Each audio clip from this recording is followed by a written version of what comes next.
আসসালামু আলাইকুম ওয়া রাহমাতুল্লাহি ওয়া বারাকাতুহু। আলহামদুলিল্লাহ ওয়া সালাতু ওয়া সালামু আলা রাসূলিল্লাহ। এটা নতুন প্রশ্ন এসেছে আমাদেরকে অভিযুক্ত করে যে আমরা কেন মাযহাব মানি। এক ভাই প্রশ্ন করেছেন যে আরো হুজুর যারা আছে তারা সবাইকে কোরআন হাদিস মানার জন্য বলে এবং তারা কোরআন হাদিস মানে, আমরা কেন মাযহাব মানি?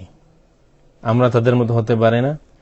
আমার সিম্পল আনসার, ভাই আসলে আমরা তাদের মতো হতে পারি না, কারণ আমাদের এত জ্ঞান নাই। তাদের যে পরিমাণ জ্ঞান আছে আমাদের এত জ্ঞান নাই। আমরা দেখুন, আমরা এই পর্যন্ত মাযহাব যারা মানে সকলে মিলে একটা হাদিস বানাইতে পারে নাই। তারা একেবারে জুমার মিম্বরে দাঁড়াইয়া on the spot ready to delivery হাদিস বানাইতে পারে, ইয়াজিদের শানে সাহাবীর খেলাফ হাদিস বানাইতে পারে, কোরআন শরীফের অপব্যাখ্যা করতে পারে, কোরআন শরীফের তাই পায়, আমরা কিন্তু কেউ পাই না। সুতরাং আমরা মজবুর, আমরা পারি না, আমরা তাদের মতো না। আমরা জাল হাদিস বানাইতে পারি না, আমরা হাদিসের বিরোধিতা করতে পারি না, আমরা সহিহ হাদিসের কথা বলে জাল জয়ীফ হাদিস দিতে পারি না, আমরা কোরআন শরীফের উপব্যাখ্যা করতে পারি না, আমরা আল্লাহ রাসূল সাল্লাল্লাহু আলাইহি ওয়া আলিহি ওয়াসাল্লামের শানে গুস্তাখি করতে পারি না। স্ত্রী ভান করে শুয়ে আছে সেটাই বলতে পারেন না, তো গায়েব জানেন মানে কিছুই জানেন না। আমরা এমন গুস্তাখি করতে পারি না, এই কারণে আমরাও মাযহাব মানি আর আপনাদেরকেও মাযহাব মানতে বলি। আমরা পরিপক্ক না। তাদের কোরআন শরীফের অপব্যাখ্যা, হাদিস জালিয়াতি, কিতাব জালিয়াতি, এগুলি আমরা তো আপনাদের সামনে তুলে ধরেছি।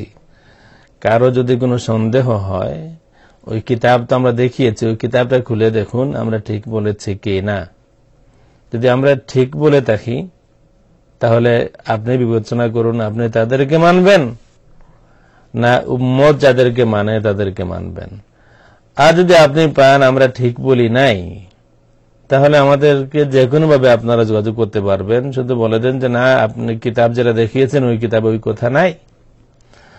এবার আমার সংক্ষিপ্ত আনসার যেটা সেটা হলো যে আমরা তাদের মতো হতে পারি নাই, কারণ আমরা হাদিস বানাইতে পারি না, আমরা হাদিসের বিরোধিতা করতে পারি না, আমরা কোরআন শরীফের মন গড়া ব্যাখ্যা দিতে পারি না, আমরা কিয়ামতের ঘোষণা দিতে পারি না, কিতাব জালিয়াতি করতে পারি না, মিথ্যাচার করতে পারি না। হাদিস বললাম অমুক কিতাবে আছে, আসলে ওই কিতাবে নাই। একটা বর্ণনা করে বললাম এই হাদিসটা অমুক কিতাবে আছে, অথচ সেখানে এই হাদিস নাই। আমরা এই কাজগুলি পারি না, এই কারণে আমরা তাদের সমান নই। আমরা আপনাদেরকে বলি আপনারা আমাদেরকে মানলে হবে না, আপনারা যদি নিরাপদে আমাদের আগের আলোচনা দেখতে পারেন মাযহাব কি ও কেন, যদি নিরাপদে দিন অনুসরণ করতে চান, পালন করতে চান, আমাদের কথা হলো আমাদেরকে মানলে আপনাদের হবে না, আমরা পরিপক্ক নই। আমাদের একটা জিনিস, একটা আরবি একটা লাইন অনুবাদ করতে গেলে, অনুবাদ তো অনেক বড়, অনেক পরে, যেখানে সূরা ফাতিহা শুদ্ধ করে পড়তে পারি না। হাল আতাক হাদিসুল গাশিয়া, এই যেখানে অবস্থা মানে কোরআন শরীফ তিলাওয়াত এমন অবস্থা, এই যদি কোনো কবরস্থানের আশেপাশে এই ধরনের তিলাওয়াত কেউ করে, ডেফিনেটলি ওই কবরস্থানে ইমানদার মুর্দা যারা আছেন তাদের খুব কষ্ট হবে।